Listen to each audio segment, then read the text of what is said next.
¿Por qué han desaparecido la playa de Blanes? ¿Por qué? Bueno, es toda una serie de hechos desgraciados y mala gestión.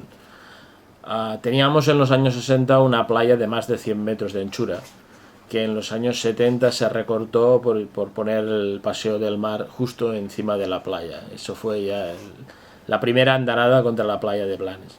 En los años 80 se hicieron multitud de extracciones de áridos del río en el río Tordera y además se hicieron determinadas actuaciones que canalizaron el río. Por ejemplo, los campings que hay al final de la desembocadura colocaron muretes, con lo cual las arenas que bajaban del río se perdían mucho más.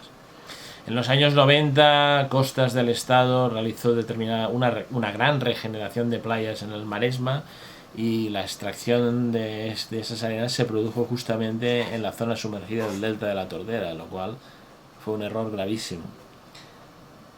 Entrando en el milenio actual, se decidió instalar la desaladora de Blanes, y las casetas y pozos de esta infraestructura se colocaron prácticamente a pie de playa, lo cual también era una cosa que no encajaba con la ley de costas, pero se hizo, y eso provocó también todo un proceso de erosión muy fuerte de la playa, que condujo a finales de la década pasada a la práctica desaparición de toda la playa. Desde entonces, la playa de Blanes, ahora hemos entrado en un proceso de mayor estabilización, porque hemos tenido años de abundantes lluvias y pocos temporales, pero está sujeta a un problema grave de erosión, porque básicamente hay un aporte de sedimentos que viene del río mucho menor de la retirada por causas normales, naturales, que se produce año tras año.